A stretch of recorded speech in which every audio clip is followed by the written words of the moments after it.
Okay, so we started with application layer, then transport layer, network layer, and we're down to the link layer. Okay.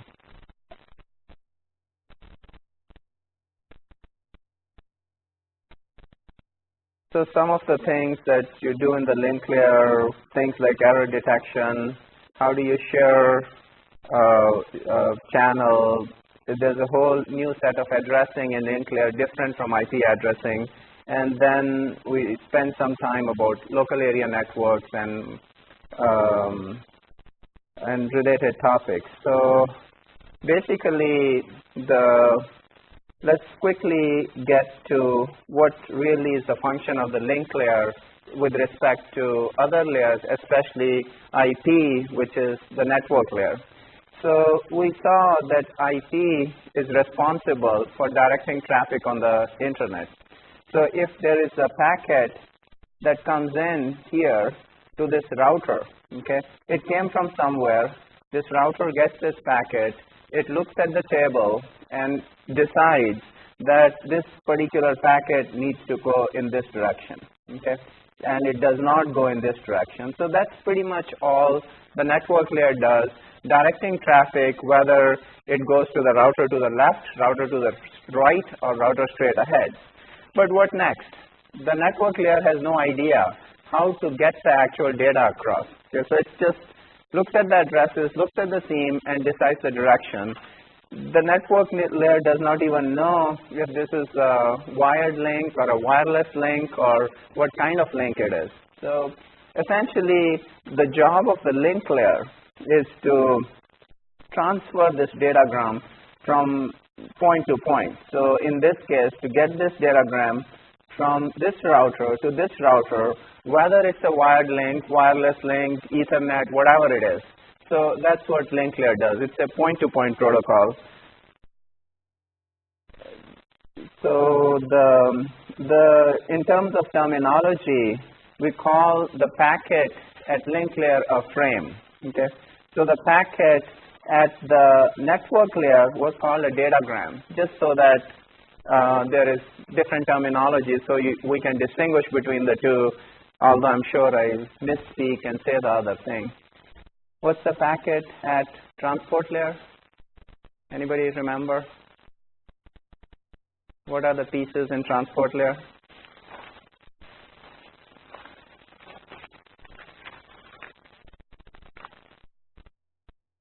No. Segment. Although I may have used the term packet just as often as segment, but just to distinguish, it's a segment at transport layer, datagram at network layer, and then a frame at link layer as we go down the stack. Okay, so far so good. We'll skip the analogy. It's something we've seen before. So one thing to note here is for the first time, at the link layer, as a packet goes from one endpoint to another, from your machine, say, to a web server, it goes through a whole different series of protocols. So the network layer IP is a global protocol. The whole world uses basically the same scheme. TCP, UDP are global protocols. Everybody uses the same thing. But link layer is very close to physical layer. The protocol is going to be very different if you are on a wired link versus a wireless link, because it matters now. If you're on a wide area network link, which is connecting from 100 miles from here or connecting you through a satellite, you're going to have different protocols. So link layer is really a family of protocols that takes you from one point to point, and the specifics depend on the type of link that you're using. So again, the services a link layer offers are going to vary a lot depending on what link we're talking about. But some services are basic. One is that you have the IP datagram, and typically IP is carrying inside it a TCP or a UDP segment. and link layer adds another layer. So if this is the link layer, then it's going to frame, that's what's framing. It carries the IP datagram as baggage inside it, and it will have its own header. So every link layer protocol has to do that, one way or the other, frame the data, put a new header, and move on. The addresses that a link layer uses are different from IP addresses. They're called MAC addresses, and let's discuss a little bit later why you need a different set of addresses and why IP is not enough. Okay. So reliable delivery. Okay. So we saw this reliable delivery at transport layer. TCP has reliable delivery. There is no such thing at network layer, and the question is, do you need reliable delivery at link layer? So it turns out the answer depends on what kind of link that you're talking about. If your link is a fiber link and some kinds of wired links, they are extremely reliable links by themselves. Fiber is the fiber's claim to fame is that it rarely corrupts data, rarely drops things, and so on. So in those situations, you do not do reliable transport. If you lose, you lose. Okay. However, a wireless link, as you all know, it's a very high error rate link. The wireless can lose a lot of data because of lots of reasons, because of physical things coming in the way, or because of other machinery operating in the vicinity. So in that case, the link layer will actually have something which tries to recover, has reliable delivery. If something gets lost, tries to send it again. Okay, so anybody wants to take a crack at this question? Why do we even worry about reliable delivery at link layer when ultimately it's going to go up to probably to TCP, which itself has reliable delivery? We saw how TCP does things. If something gets lost, you figure it out, it's retransmitted, and so on.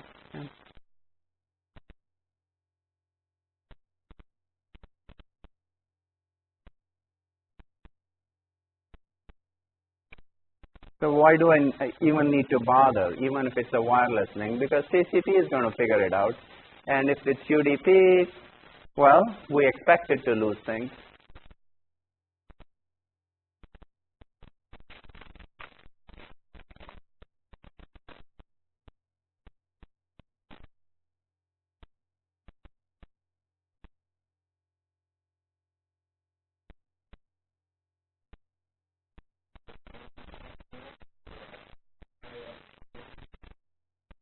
Penalty. Could be. Why would it cost more?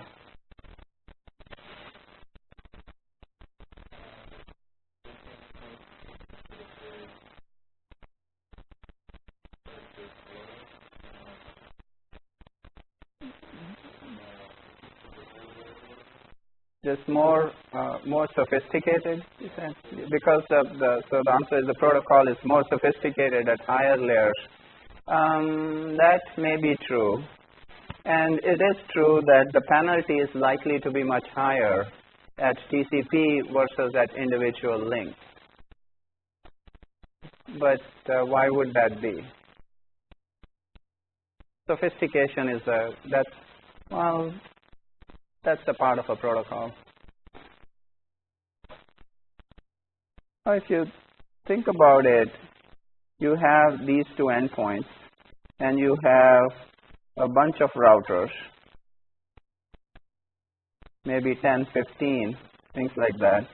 If something gets dropped here, then or corrupted, the whole corrupted thing is going to keep going, okay?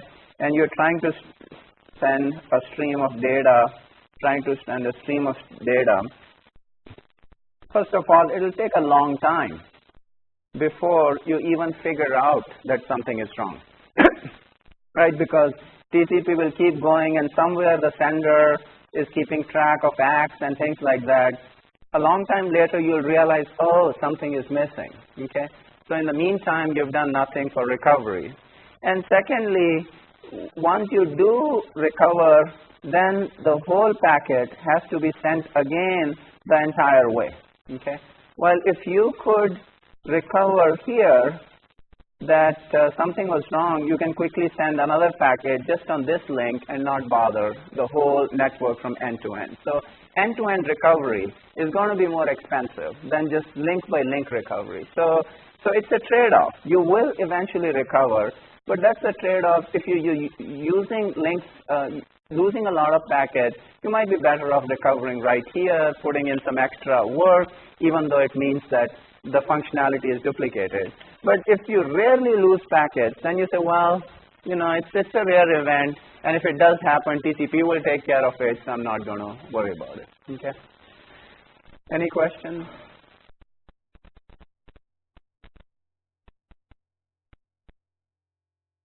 Okay. So move on. Some of the other things I'm just going to run through that the link layer may or may not do depending on the specific link layer protocol we talk about. Flow control, spacing, sending and receiving nodes so that buffers don't fill up, error detection, there's all kind of reasons for errors, and again, how you do it, how aggressively you do error detection and error correction depends on your link type. And you can have half duplex and full duplex within link layer. It's just basically really terminology. With half duplex, nodes at the both ends can transmit, but not at the same time. So half duplex means that if A and B are there, either A is talking to B or B is talking to A, not both of them at the same time. And full duplex simply means that both of them can be simultaneously having a two-way conversation. Okay, so we'll come to all of those as we go along. So one more thing about link layer that is new is that link layer is almost entirely implemented at the adapter level. Okay, it's not, the link layer processing does not happen inside the computer. Okay, so we saw that TCP, UDP, even routing tables, all those are the user level processes running as regular processes under the operating system. But the link layer is running on your Ethernet card or PCMCIA card. The generic name for adapter is NIC, Network Interface Card, I guess. Right. So again, these are the services that we talked about: encapsulation, error checking, flow control, etc. All of them are done at the NIC or the adapter. So adapter is semi-autonomous. So yes, it's connected to your computer, and eventually the traffic goes and comes from your sending computer, but the all low-level processing is independent and does not load your CPU, and so it's most of it, a lot of it is in the hardware of your network card. Okay. Any questions? So link layer is fairly close to physical layer. So we do not talk too much about physical layer in this class, but everything that the link layer does is very closely related to the physical layer that you're running under. Okay, so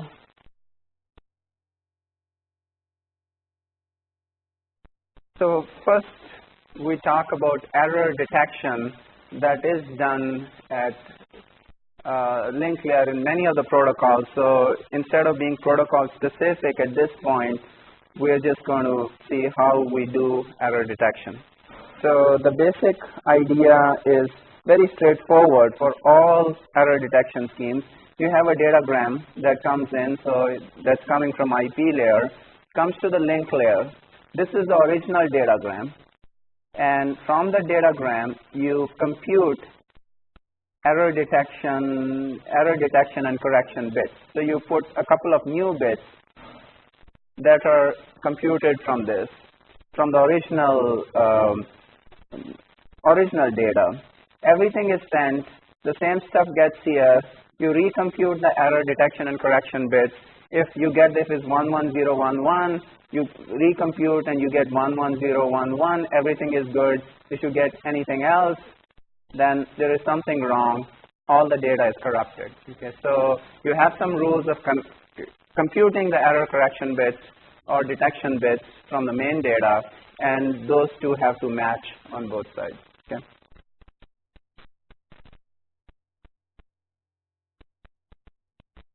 So the exact rules. So now the question is, how do you compute these bits from the data? And those rules can vary. So let's start with something really simple, which you've already seen. There's something called single bit parity. So all you're saying is you look at data. So of course it's binary data, it's zeros and ones. You count the number of ones, and if the number of ones is even, then you put a 0 here, and if the number of ones is odd, you put a 1 here. Okay, and then when the data reaches the other end, you count again the number of ones and confirm if it's even, then you check, is this 0 here or not? And if it's not, then there's a problem. If it's odd, you check if it's 1 here or not. So you're just checking parity, and it's going to protect against single bit errors. Okay, if you assume that the worst that can happen is that one bit can get flipped, you're fine.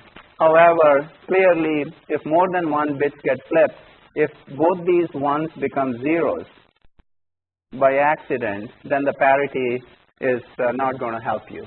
Parity will still be the same if 2 bits get flipped.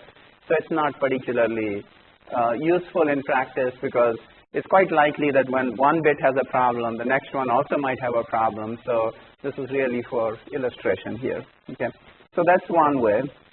You could try to improve on that and have something called two-dimensional parity. So you take your original number, you break it up into multiple rows, and so the original number is just these. Okay. Now you compute parity for each column and each row. Okay. So here's this.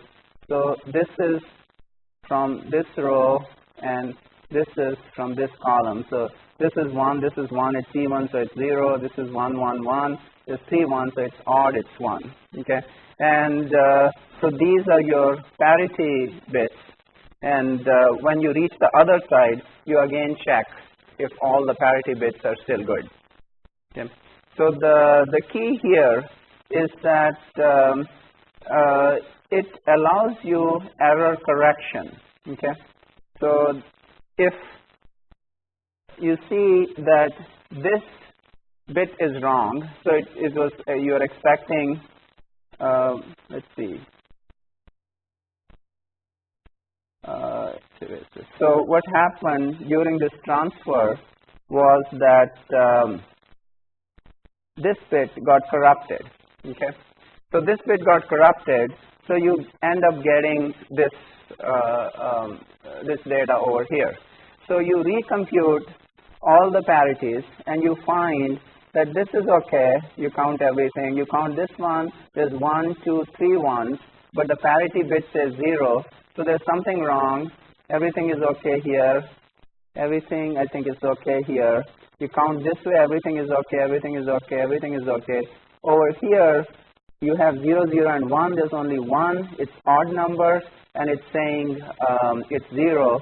So that is incorrect, and this is 1. So what you do is you have this one that is wrong and this one that's wrong. You combine them, and you can figure out that it was exactly this bit that got corrupted. Okay, so again, not necessarily super useful in our context, but you have more overhead. Instead of 1 bit, you have 1, 2, 3, 4, 5, 6, 7 or 8 bits that are parity bits.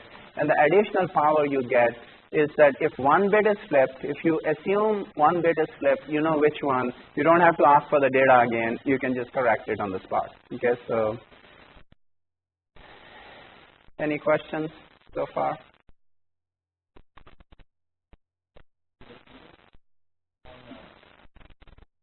Um, uh, not this. We'll come to the next one. This is really to get a little bit of background in what's error correction so that you don't get too shocked when we move on. So I don't think anybody does this particular kind. The next one is the internet checksum. And we saw this a couple chapters ago. So all you do is that you have a bunch of data and you just calculate 2's complement sum. Okay, you just basically keep adding, but you don't carry, and then these become your error correction bits, and then you check on the other side again if the error correction bits match and if there's an error or not. Okay, so this is really used at transport layer, not at the link layer that we are talking about, but that is another error correction, not correction, error detection plan. Okay. So it's there in UDP as well as TCP, so not going to discuss this more. What's new with link layer is something called cyclic redundancy check. It's a more sophisticated scheme for error detection and correction. And we will come back to this question in a couple of minutes. Why do we have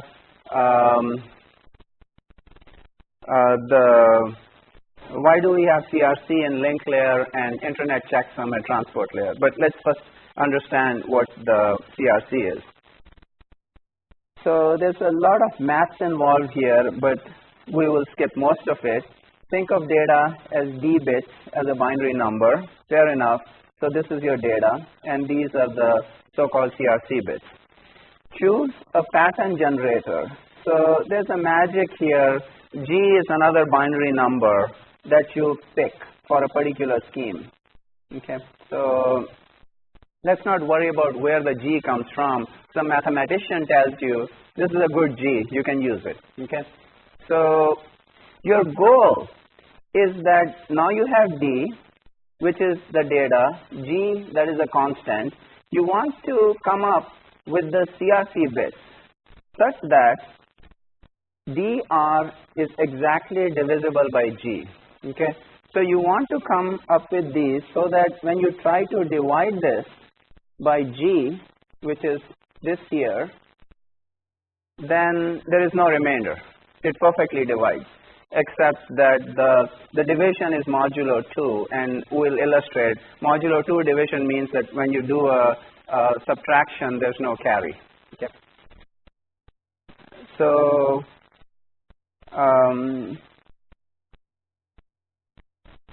that makes the task of the receiving side very easy.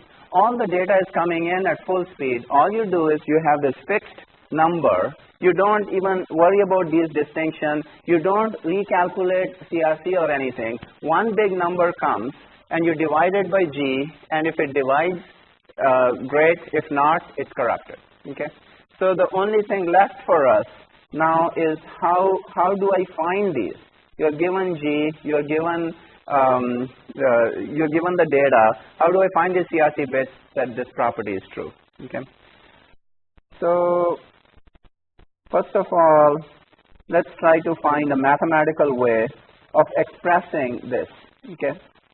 So what is D 2 to the power R? Here R is the number of bits in the CRC.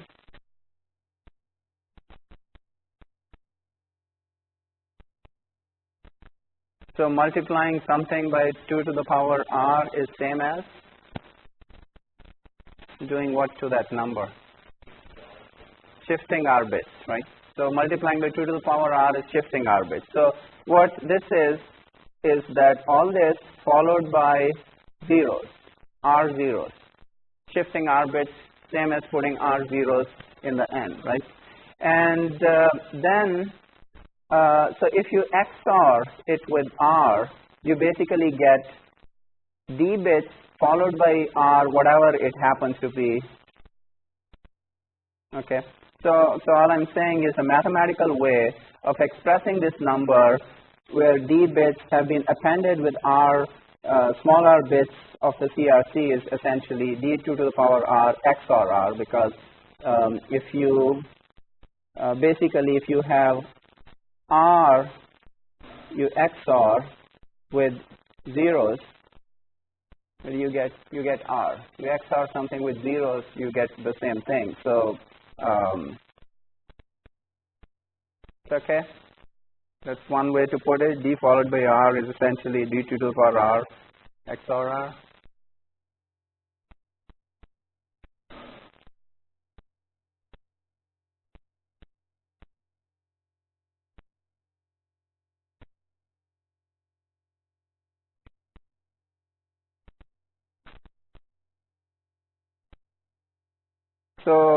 So the number that we came up with was d to the power r, d2 to the power XOR r, okay? And what we said was that this number should be divisible by g. This is same as saying it's n times g, right? Something is divisible by g is some integer, some constant multiplied by g has to be that number. So this is basically the not complete details of the mathematics, but to give you an idea. So let's try to develop this further. And XOR r both sides. Okay. And so you XOR r, you XOR something with the same quantity twice, you get the original number. So this becomes d2 to the power r, and this becomes ng XOR r. Okay, so let's think about this for a second. What this is saying is d2 to the power r is multiply some number of times g, then XOR r. So it's equivalent saying that, and XOR r is like appending those r bits in the end. So if we divide d2 to the power r by g, then we'll get n as the quotient and r as the remainder. Okay. So if you can't follow everything, just basically remember this. And quotient we don't care about. All we care about is r. R is our CRC bits. Okay. So if nothing else, just remember this, that if you're given a number d and the g, then you want to find the r, this is the CRC, you divide d2 to the power r, basically d shifted r bits by g, and the remainder is your CRC. Okay. So here is an example. You divide, this is d, this is g, and so 2 to the power r means you added 3 zeros and you keep doing the long division. The one thing is that, let's see, so the division is, there's no carry in the division. Okay, so I'm trying to look for an example. 1 minus 1 is 0, and so every step of division is just an exclusive OR. Okay, so 1 0 is 1, 0 0 is 0, 1 0 is 1, and so I think it's instructive to look here. 1 1 is just 0. Okay, so that's why it doesn't count. It's not, the carry is ignored. You don't have a carry 1 or anything. You basically, every time you're doing subtraction, it's just basically an exclusive OR. Okay.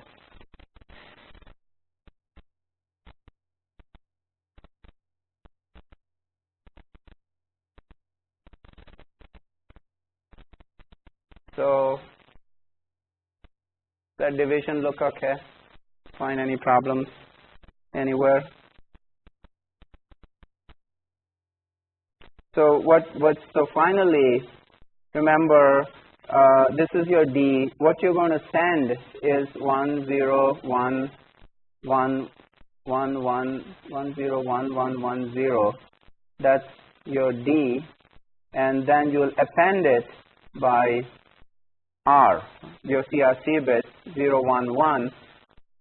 Okay, and when you reach the other side does something very simple. It already knows G. So it takes that G and divides this. The G is again 1, 0, 0, 1, and sees if there is a remainder or not. So try to check this. The way you check it is that the final thing you get should be completely divisible by 1, 0, 0, 1, the G. Let's see. Right, so G is the buzzword for G is the generator. You can't pick any random G and expect this to work. Okay, so G has to be picked carefully, and we do not have the time to go into the mathematics of where the G comes from. Okay, so you don't have to worry about this for the moment.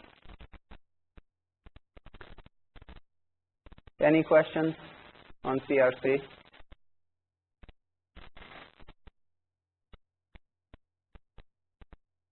So the reason, again, we're covering this topic very, very quickly. You can spend an hour or two at least discussing how CRC works.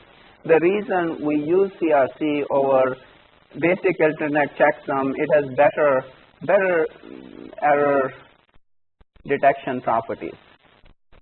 Okay. And in particular, you can prove that if you have RCRC bits, of course, you can get as many CRC bits as you want. You can select G accordingly and get more and more CRC bits, and it gives you better error detection. And you're less likely to miss an error. In particular, if you have R bits in a CRC, all bust errors, where you consecutively flip a whole bunch of bits, or a whole bunch of bits suddenly become 0 or 1, all bust errors that are R plus 1 bits or less are guaranteed to be detected by CRC. Okay. The other question here is, this looks like this is a pretty difficult calculation, right? Even for the computer. If you have to write a program to do this, it's going to take a while for that program to run. Okay? Because all these things will take quite a few instructions, and if you have to do it with every data byte that comes, you have to do this whole multiplication, whole process. That is going to be expensive. So how do you get away with it? Why doesn't it just completely block your computer? You're doing so many calculations for every byte or bytes of data that you send. It probably takes much longer to do this calculation than to send the data if you wrote a program to do it. Why is that not the bottleneck? And why do you care if it's a 10 megabit link or 100 megabit link? Because this will probably take more time to calculate than whatever the wire can carry.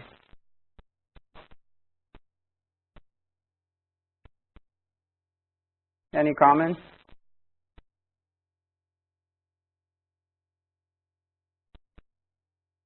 So the short answer there is that all of this is in hardware. Okay. So this is all in your adapter hardware. So your CPU does not participate in this. So, and since the adapter has very limited functionality, you can customize the hardware to do exactly these kind of computations. And this is also at least part of the reason why you do not do it at higher layers. You wanted to do this at TCP, that's the next question. Why not everybody do it if this is a smarter way of doing business?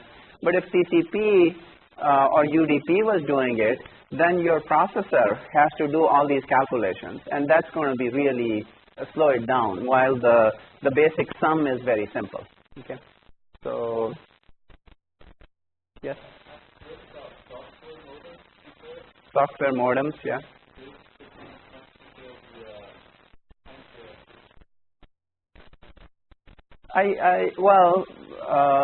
Yeah. I mean, if you implement a modem in software, you'll have to do these processing.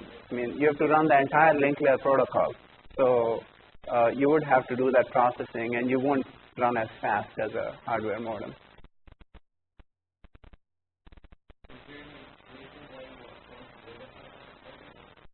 why you want to build a hardware modem for, if you want to be able to do all of this processing for $10 at line speed, you can't take a computer and be able to do it.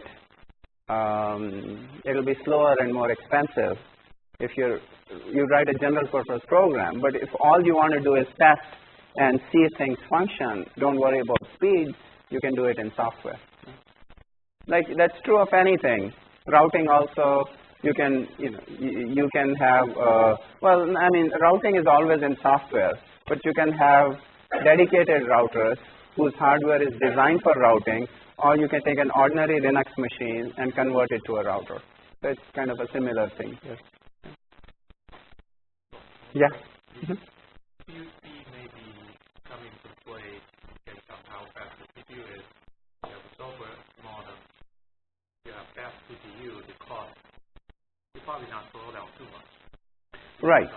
Yeah. So, yeah. That is coming to play. Right. So CPU speed will matter for a software modem. Here it doesn't. With the hardware, obviously, it's not that important. Any other questions? Another thing to remember about error detection and correction is that none of these protocols are perfect. There will always be some sequence of errors. If a very precise sequence of ones and zeros are bits, the error detection and correction bits will match. So it's always possible that you have a bunch of errors and they're not detected. What you do with better and better error correction and error detection, mostly error detection, is that you make the probability of errors not being caught very, very small, but it never completely goes away. Okay, so we will cover one more topic today, which will take a little bit of time, and that is multiple access protocols. Okay, what's the idea? There are two types of links in the world, or at the link layer. One is point-to-point links. You have your modem. The other end of modem goes to a wire. The wire, connects it to maybe to a modem or the part of the modem at the phone company or something. So you have your computer. A wire goes from there and connects you straight to the router or something. So that's a point-to-point link. You don't have to worry about sharing. You own the whole link. So you don't care about other people. Okay.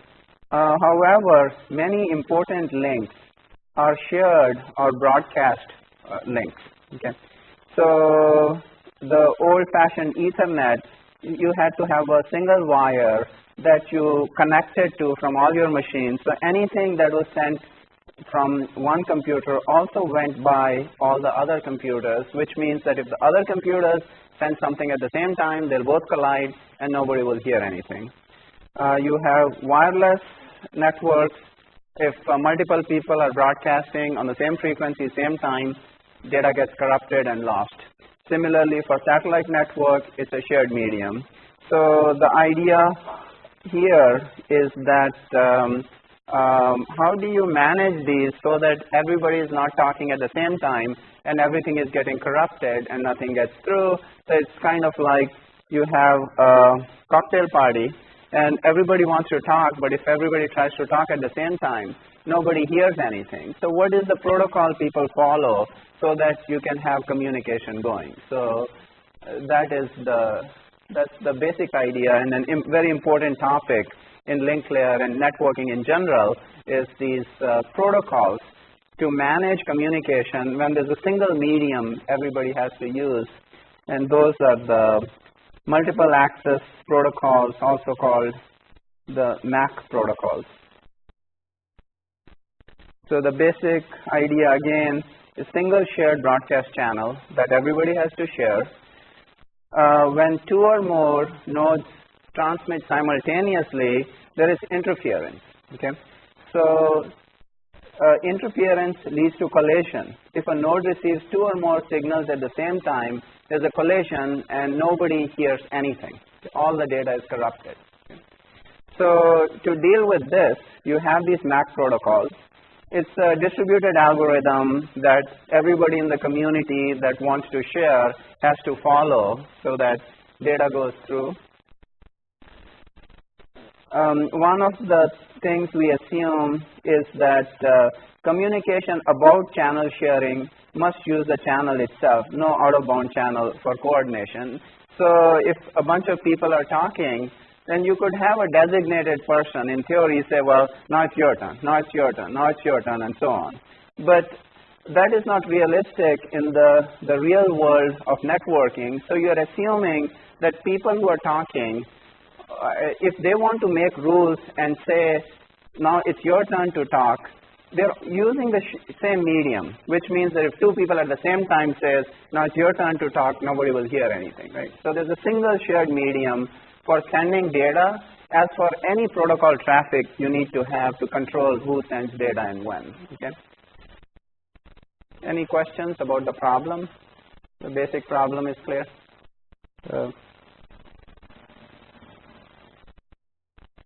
So what is ideal MAC protocol? Let's say you have a channel, a shared channel that can carry 100 megabits per second, and you have 4 people sharing it. Number 1, let's say A, B, C, D. So the 2 properties we look for, the first 2 are this.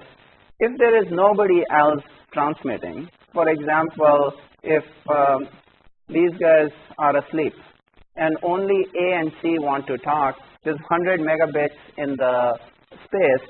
So A and C should be able to talk at the full bandwidth at 100 Mbps, right? It'll be nice that we don't have to worry about sleeping people. So that's the first thing. Second, more important, what if everybody wants to send? What if all A, B, and C, everybody has lots and lots of stuff to send. They have long queues of data they want to send. Now you want to share it such that everybody gets a fair share and no bandwidth is wasted. So you'd like everybody, A, B, C, and D, to be able to send, in this case, at 25 megabits per second. That's the best you can expect if everybody has to get something. So you'd like basically fair sharing and no wastage. Okay. So that's idealistic, but you can shoot for that. The other thing you want is you want things to be fully decentralized.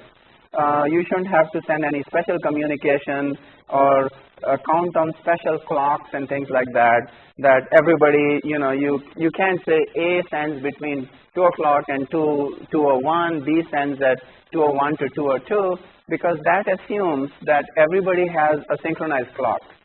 It's exactly the same, and that's actually a non-trivial problem at microseconds at really fine granularity. So yes, you could build a synchronized clock that everybody has, but you'd like that not to be the case. You'd like that you don't have to synchronize. You can somehow send when you can send, and everything will work. Okay. And of course, it's always nice to have simpler protocols. Any questions on our ideal goal? So this is a reference. As we go along various protocols, we will try to measure them up against this ideal protocol and see where they stand. Okay. So there's 3 classes. You partition the channel into equal parts. That's one protocol. Random access, where everybody tries to send simultaneously, and if there's a problem, when problem means there's a collision, when 2 people send at the same time, you try to recover from it. And the third one is that you have some protocol where you somehow can say, now it's A's turn, now it's B's turn, now it's C's turn, and so on. Okay. So I'm sorry? Some of them are same as time slots. So we're going to discuss each of these in a little bit more detail. So not all of them follow the goals of the ideal protocol. Okay. So the channel partitioning is actually the same as what we saw in the first chapter of time slots, or So we have seen this already in the first chapter. Channel partitioning is what we call TDMA, or one of the ways of channel partitioning is TDMA, or time division multiple access. So what you do is that you have a block of time called the frame. It's kind of using the term frame again in a slightly different context. So you have 6 people who want to send data. So you divide the frame into 6 parts. Frame is a unit of time. So if the frame was 6 milliseconds, then you say the first millisecond is to 1, second millisecond is for 2, third is for 3, and so on. So each station gets a fixed length slot. Okay? And you repeat every 6 milliseconds. So basically, the first one sends, let's say, millisecond 1, then 7, 7 plus 6, 13, 13 plus 6, 19, and so on. Second sends at 2, 8, 14, 20, and so on. So the good news is once you have these rules, it's very simple. Everybody has their schedule, and they can send. The bad news is first you need synchronization, which we do not like. Everybody has to agree when slot 1 starts, when slot 2 starts. And so that's not desirable, but it's part of this protocol. And the second thing is unused slots go idle. This is a hard division. Here you see that 2, 5, 6 have nothing to send. Okay? So those slots are wasted. So each of these stations gets 1/6 of the bandwidth. Even if nobody else is sending anything, you still get only your share because you made a hard division. Okay? So that's one protocol. Obviously not the best. Okay? Any questions? This is actually something we saw before. And instead of time division, you can achieve exactly the same thing with frequency division, multiple access. So here what you do is you divide your frequencies into bands 1, 2, 3, 4, 5, 6. And here you see that the frequency band 1 is busy, frequency band 3 is busy, 4 is busy, and these are empty. And again, if that was the scenario, half the bandwidth is getting wasted because only 1, 3, 4 are sending, but there's a fixed assignment of frequencies which includes 2, 5, and 6. And the properties of this from our perspective are exactly the same as time division, multiple access, really a difference in technologies that are used. Okay. Any questions on TDMA, FDMA? Okay, those are pretty straightforward. The more fun protocols are the random access protocols. And the key is when you're doing random access, collisions will happen. How are you going to find out if data has collided? And what are you going to do about it? That's the key. If collisions never happen, you send data randomly, everything got there, there's no problem. When collision happens, you need to know it happened, you need to send the data again. So that's the basic idea. And we are going to look at a couple of these MAC protocols. The first one is something called Aloha, and it has 2 versions. There is slotted Aloha and unslotted Aloha. Okay. So, well, the first question is, where did this protocol come from? Anybody wants to guess? Hawaii? What made you think that? What's that? Okay. What is besides that the word Aloha is from Hawaii, what is unique about Hawaii that might be relevant for communication?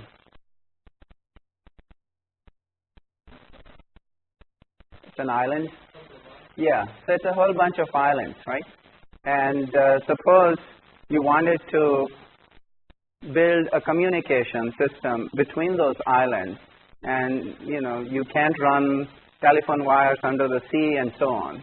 So it's very attractive to have some kind of a radio-based communication between the islands. So that this is really a wireless, wide area wireless protocol, which they developed, I think, at University of Hawaii for communication between the islands. Okay. So again, Aloha does not follow many of the desirable properties that we talked about, but this is what it does. The whole bandwidth is divided into slots, for slotted Aloha at least. Okay, so you have all these slots and each one is a fixed time. So there is an assumption that everybody knows exactly when a slot starts and when a slot ends. Okay. So if you are, let's say, you are node number 1. Okay. So what you do is that you're node number 1 and you get data to send. Okay.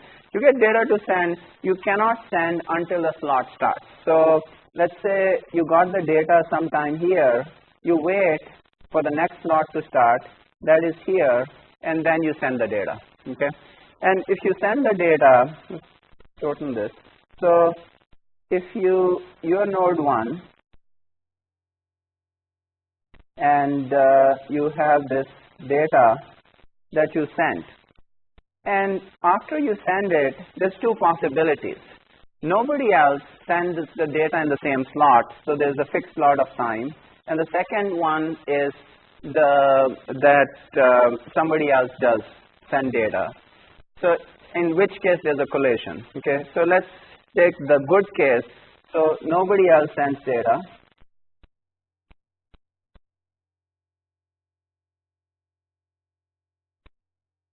Okay, so in that case, you just keep sending. Okay, so everything is good. Everything is good. Keep sending. Every slot you send data, and you get the full bandwidth. Okay. However, let's say down the line, here, a second node also decides to send data. Okay. So in that case, there's a collation, and nothing gets there, and you can detect it. You broadcast your radio signal, assuming kind of it doesn't have to be radio, and you're listening at the same time. If you listen and hear somebody else sending data while you are sending, you know that nobody heard anything because the two signals are mixed. Okay.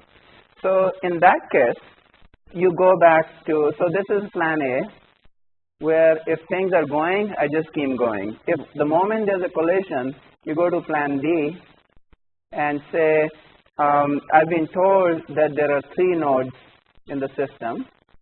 Okay. You send in the next slot with a probability of 1/3. Okay. You stop sending every slot, but because if you could try to send again, and this guy will send again, and there will be a collation again. So it's wasteful. So you say, well, I'm just going to send in the next one with a probability of 1/3. The other guy will also send with a probability 1/3, and hopefully sooner or later we will not collide. Because you're trying to avoid the overhead of figuring out a lot of things. Okay, some collisions are okay, but I'm going to slow down and hope that my data will get through. So an example of this is here, where let's say all 3 of these stations suddenly got data to send, so they all sent it in the first slot. Okay, and obviously in this slot, everybody is sending data, nothing is getting through. Okay, so everybody backed up and went into a random selection protocol where they decide to send 1 in 3 slots on average. Next slot, so this is a collision slot for C. The next slot is empty. Everybody has backed off and nobody sent data, because there's always a chance when it's random and you're sending with a certain probability that everybody decides not to send. The next slot, both 1 and 2 decided to send, and again there's a collation. So nothing went through. So they back up, and next slot, only 2 sent, just random probability, and this is good. Now 2 is done. Okay, and Again, the following slot, nobody sent anything. Next slot, both 1 and 3 happened to send it, and next slot went empty, and finally, this wasn't there. Finally, there was a slot where only 1 sent it, and there was a slot only 3 sent it, and everybody's finished sending their 1 packet. So you never know. These two had to give 3 tries before they succeeded. The yellow had to give 4 tries before it succeeded. So the whole thing took 1, 2, 3, 4, 5, 6, 7, 8, 9 slots. Okay. How many slots? So they were sort of not particularly lucky in this case. How many slots would it have taken if they were really lucky?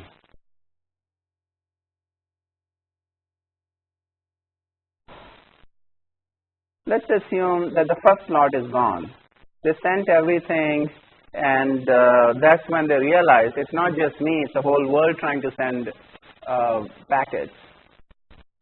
So after the first slot, how many more slots would it take if things went their way randomly?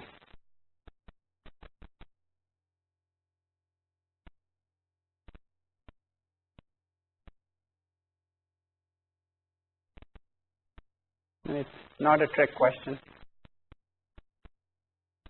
3 slots, yeah, it's quite possible. If you're not unlucky, let's say 1 sent in this, 2 sent in this, 3 sent in this, and you're done. Okay, so it depends on your luck, how long a particular packet takes. So let's look at some of the properties of this protocol. The good things, if nobody else is sending, one node can keep sending. There's nothing stopping it. Only when there's a collision, then you have to get into this mess. It's highly decentralized. The only thing that's centralized is that nodes need to be in sync. Everybody needs to know when a slot starts and when it ends. They don't need to communicate and say, why don't you send in this slot and I'll send in the following one. Okay, that is actually a lot of work because you have to use the same channel to get that communication and how you're going to get that instruction across. So it's very decentralized and simple. The bad thing, there's a lot of wastage. When multiple nodes are sending, there's a lot of wastage. Okay? For 2 reasons. Sometimes there's collision and it's wasted. Sometimes nobody sends anything and it's wasted. 2 ways to waste the bandwidth. So one of the things you can argue is that, suppose you look at this slot, and at about this time, already 1 and 2 knew that the other was also sending. So, for instance, let's say this slot was just randomly 10 milliseconds, the whole slot's at 10 milliseconds. Then after about 1 millisecond, you start getting signals from the other side saying that they're sending too, and you already know that you're doomed, but the protocol says you keep sending. Okay? So the protocol is very simple. So you send for 10 milliseconds, and then you see if it got there or not. If you knew that you were done already, somebody was sending, doesn't matter. You still lose the entire 10 milliseconds. So we could have this potential to do better, and there's the need for clock synchronization, which is not non-trivial thing. Okay. Any questions? So this protocol, I don't think it's that popular right now. Well, I'm not sure if it's completely academic either. It is in use, but it's not a major dominant protocol. I don't have a good answer to how widely it is used and where it is used. Well, actually, when it first set up, it was actually deployed. Yeah. And it's been working. I don't know how. I think it's working for a couple of years before it gets taken down because the newer technology is being developed. Right. And I guess one of the things that happens is that the pieces of these protocols move into real-life protocols, and in entirety, it may not be that common. So Yes? There is more what? Constant? More cons. Oh, I'm sorry. Yeah, there's more cons than pros. Okay, that's a fair criticism. Well, besides criticizing, let's make sure that we understand this completely. So what is the probability after this has happened, that everybody knows other people are sending, what is the probability of a successful transmission in a given slot? Successful transmission means only one person sends, because if nobody sends, that's a failure. If 2 sends, it's a failure. 3 sends, it's a failure. Okay? So what is the probability of success in this model? So let me start by saying, let me just think from the point of view of 1. The probability that 1 will send a packet in the next slot is going to be 1 by 3, right? And what is the probability that nobody else will send a packet in the slot that 1 sends a packet?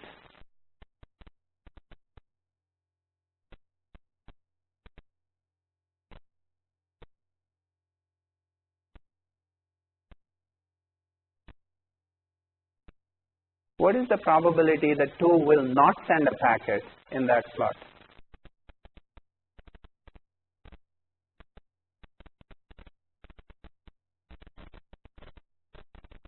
Sorry?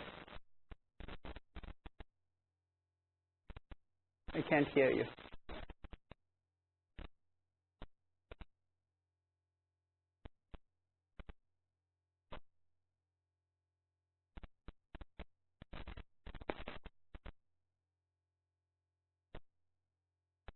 What is the probability that 2 will send a packet in the second slot? 1 by 3, right? Everybody's is 1 by 3. So what's the probability it will not send a packet? 2 by 3, right? So the probability that 1 will send a packet is 1 by 3. Probability that 2 will not send a packet, that's the second condition for success, is 2 by 3. And the probability that 3 will not send a packet, they're all clones, so 2 by 3.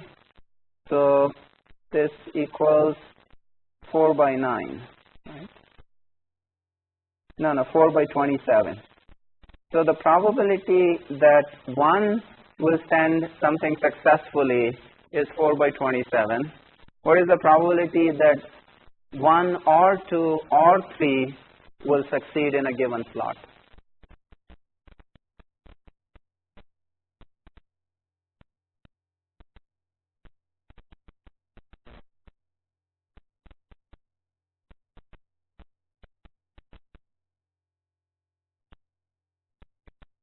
Multiplied by?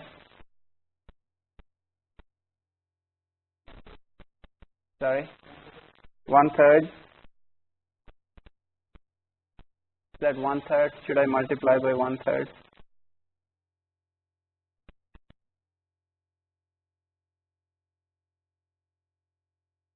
It's actually the other way around. You multiply by 3. This is the probability that 1 will succeed, and there's an equal probability that 2 will succeed, and an equal probability that 3 will succeed. We've already taken care of the collations in this thing. So this is so the total probability that any given slot will be productive is 4 by 9, so which is, I don't know, 45% or something like that. Okay. So if you try to work this, so everybody follow the basic calculation. Okay. So if you try to work that here for n nodes, and as n becomes really large, then so basically if there are n nodes, then the term is, and each one is sending with a probability p, then the term is something like this. So in any given slot, one node can send with probability p. The probability that none of the other nodes sends, each one has a probability of 1 minus p of not sending. So 1 minus p multiplied by 1 minus p to n minus 1. You multiply by n, and you get something like this term. And if n goes to infinity, you try to work this out. You get you work this out, and in the best case, you get a 37%. If the probability is set. So there's the other question. It's not necessarily the case in here that 1 by 3 is the best probability. Just because there are 3 nodes doesn't mean setting the probability to 1 by 3 is the best way to go. Maybe you're better off if you set it to 1 by 4. Maybe you're better off if you send it to 1 by 2. So you have to work for each one of those and figure out what is your success rate with each of those probabilities. Okay. So with n nodes, if you set the probability, the optimal value, then it comes to 37%. So the basic idea is that 2/3 of your slots will always be wasted, okay, or 2/3 or so. So you can, at best case, you get 30–40% success. Any questions on Aloha? So since there is slotted Aloha, there must be an unslotted Aloha, and there is such a thing as unslotted Aloha.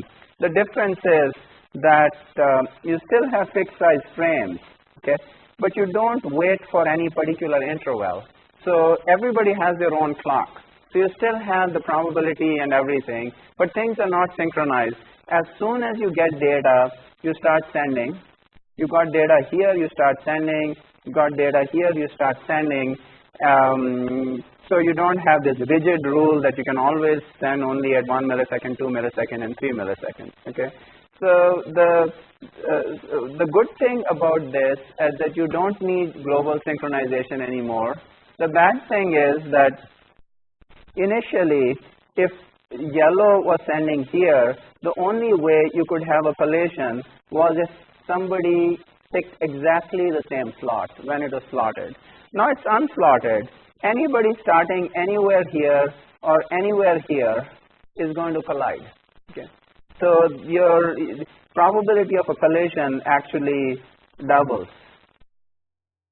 Because it's not just for this slot. You can have half here, half here.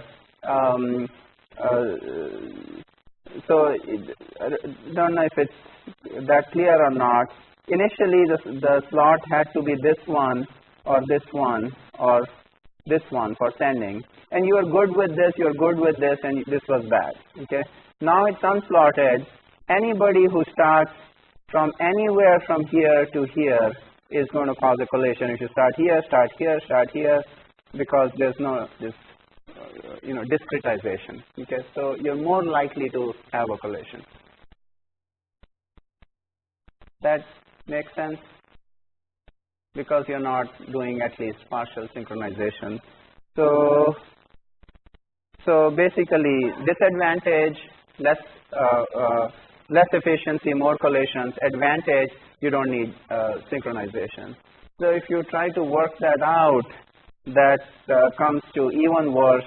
Same situation, and your probability of success is only 18% for n nodes when n is large versus 36% for slotted. Okay. Any questions? Okay. We just have, I'm going to just cover, there's only a little bit more in terms of MAC protocols. The next one is CSMA, Carrier Sense Multiple Access. The idea is listen before you transmit. So this is a new idea or from what we've been discussing so far. It's very simple. You don't just start sending. You listen to the channel, and if somebody else is sending, then you just wait. And the moment you see that the channel is free, nobody else is sending, you start sending. Okay. So that's why it's carrier sense multiple access. So if channel is busy, wait. Channel is idle send, kind of like when like human conversation.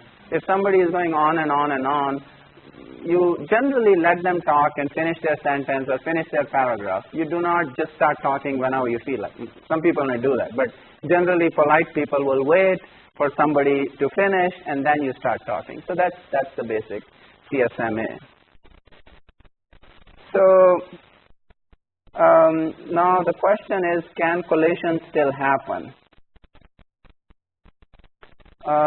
Even though in a polite conversation you wait for somebody to finish talking before you start talking, you will still find that sometimes you start talking and the other person starts talking at the same time, right? Because when you decided to start talking, you had not heard the person. They decided at the same time, but you don't hear decisions that make in your head. Once you start talking, that's when you realize that somebody else is talking. So in network sense, two nodes sense the channel is idle, start transmitting, and after they start transmitting, they receive the other signal. Okay? So here in this picture, this is a spatial layout. These are physically, these stations are in a line, stations A, B, C, and D. Okay? And the time is along this axis. So here at time t0, B sees nothing, channel is empty, everything is good, let me start broadcasting. Okay? So the signal starts traveling along the wire. These are very tiny intervals. We are talking about transmission or, the propagation time of the signal. And maybe a few nanoseconds later, T1 decides the channel is empty because it has not heard B yet. As far as T1 is concerned, everything looks good. So T1 starts sending, and then a very small interval of time later, that's somewhere here, okay, at the green spot, the D starts getting the signal from B. Okay, now it's known their message is doomed. Okay, and at D, at the blue spot, as you go down time, at this point, it gets the signal from D. Now it knows also that its transmission is doomed too. However, you just keep sending until you're done with data, but at the end of it, at least you know it was a failure and you can try again. Okay.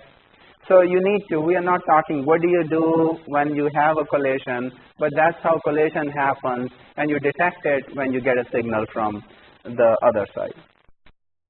So remember, this is very closely related to distance and propagation delay. If things are really close, collations are very unlikely because this time interval is really small, while if there's a long distance, it's a long time before you figure out that somebody else is sending.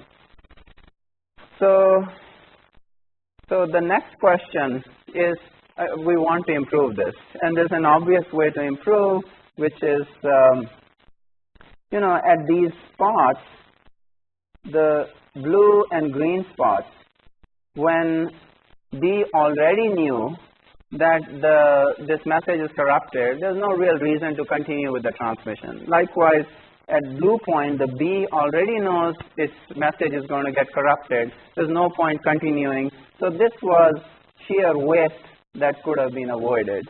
So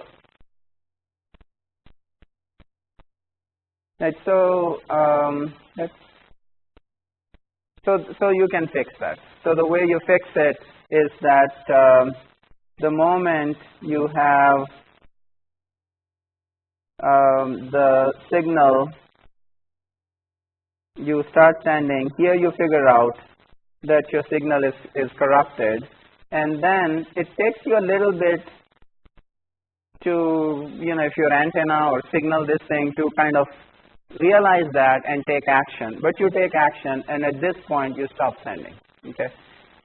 Likewise over here, then yellow realizes here that it's bad, it takes it a little bit time, or the detect/abort time, and then they stop sending. So they're wasting much less time than before by continuing to send the whole thing. So let's wrap this up here. So first one was CSMA protocol, which is carrier sense multiple access. Carrier sense means that you're looking at the carrier before you start sending. Okay. The second one is CSMA CD. Same CSMA, carrier sense multiple access / CD means collision detection is also part of it. So we've gone from here. There's no sophisticated collision detection. You do detect collisions, but you do nothing about it. And when you actually react to collisions quickly, that's officially CD collision detection. So collisions are detected quickly in CD anyway, and yeah, so colliding transmission is aborted as soon as possible. So now the question is, when and why would you want to use CSMA and CSMA CD? It looks like the collision detection is a good idea. It looks like you should always do this. However, detecting collision is not that easy in some situations, especially in wireless networks. So you will see that sometimes you have 20 nodes, there is a collision, some nodes detect it, other nodes don't because of variety of reasons. So in general, you just use the basic CSMA in wireless networks. However, in a wired network, detecting collisions is really easy because the flow of the current is much more predictable. So you know exactly when a collision happens, and so you are better off using CD. You have collision detection, you use it. Okay. Okay, we have one more protocol, but we're out of time, so I'll stop here. Any questions on CSMA? By the way, these are the protocols. This is very close to what's used in real life in Ethernet. So, and next chapter, next class, we will also look at Ethernet and real life protocols.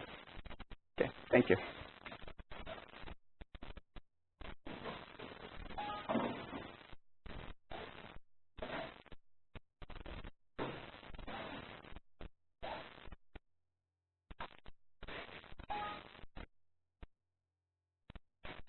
Aim it better. No. Oh, no.